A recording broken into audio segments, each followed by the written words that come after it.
রাজধানীর শাহজাদপুরে মধুমতি ব্যাংকের এটিএম বুথে নিরাপত্তা কর্মী হাসান মাহমুদকে নৃশংসভাবে হত্যার ঘটনায় অভিযুক্ত মোহাম্মদ আরিফুল ইসলামকে গ্রেপ্তার করেছে ঢাকা মহানগর গোয়েন্দা পুলিশ। তাকে গ্রেপ্তারের পর এই হত্যাকাণ্ডের রহস্য উদ্ঘাটন করেছে ডিবি পুলিশ।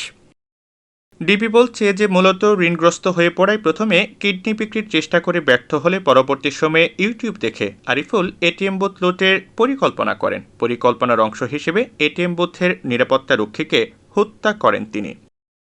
সোমবার দুপুরে ডিএমপি মিডিয়া সেন্টারে আয়োজিত এক সংবাদ সম্মেলনে এসব তথ্য জানান অতিরিক্ত পুলিশ কমিশনার মোহাম্মদ হারুনুর রশিদ। বলেন, ইউটিউব দেখে এটিএম বুথ লুটের পরিকল্পনা করেন আরিফুল। স্বাধীন বাংলার সুপার মার্কেট হইতে হাতুড়ি, তারপরে শাবল এগুলি ক্রয় করেন এবং ফুটপাত হতে বাংলাদেশ ক্রিকেট দলের জার্সি ক্রয় করেন এবং লোক সমাগম কোন জায়গায় হবে সেটা চিন্তা করে সে তখন ঠিক করে শাহজাদপুরে যে মধুমতি ব্যাংক এই জায়গায় লোকজন কম, সে সেখানে 3টায় যায় এবং তার ড্রেসের উপরে তার একটা ড্রেস ছিল মানে পুমা ব্র্যান্ডের জলপাই রঙের শার্ট।